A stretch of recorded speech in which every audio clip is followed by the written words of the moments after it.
রাজ্যপাল সিভি আনন্দ বোসকে তীব্র আক্রমণে বিদ্ধ করলেন তৃণমূলের সম্পাদক অভিষেক বন্দ্যোপাধ্যায়। রাজভবনের মহিলা কর্মীর শ্লীলতাহানি কাণ্ডে বৃহস্পতিবার রাজভবনে সিসিটিভি ফুটেজ দেখানোর আয়োজন করেছিলেন বোস। শুক্রবার তাকে নাটক বলে কটাক্ষ করেন অভিষেক। রাজ্যপালের উদ্দেশ্যে পাল্টা চ্যালেঞ্জ ছুড়ে অভিষেক বলেন, বাইরের ফুটেজ দেখিয়ে কি হবে?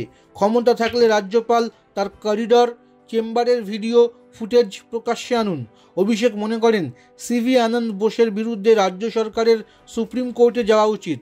শুক্রবার ডায়মন্ড হারবারে তৃণমূল প্রার্থী অভিষেক আলিপুর ট্রেজারি বিল্ডিংয়ে মনোনয়ন জমা দেন। সেখান থেকে বেরিয়ে সাংবাদিকদের মুখোমুখি হন তিনি। রাজ্যপাল সংক্রান্ত প্রশ্নের জবাবে অভিষেক বলেন, আমার বিরুদ্ধে যদি কোনো অভিযোগ ওঠে, আমি যদি তা খারিজ করতে ভিডিও দেখাই, তাহলে তো সমস্ত ফুটেজ দেখাবো।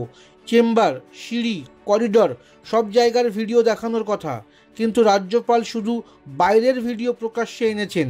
এ তো পুরোই নাটক।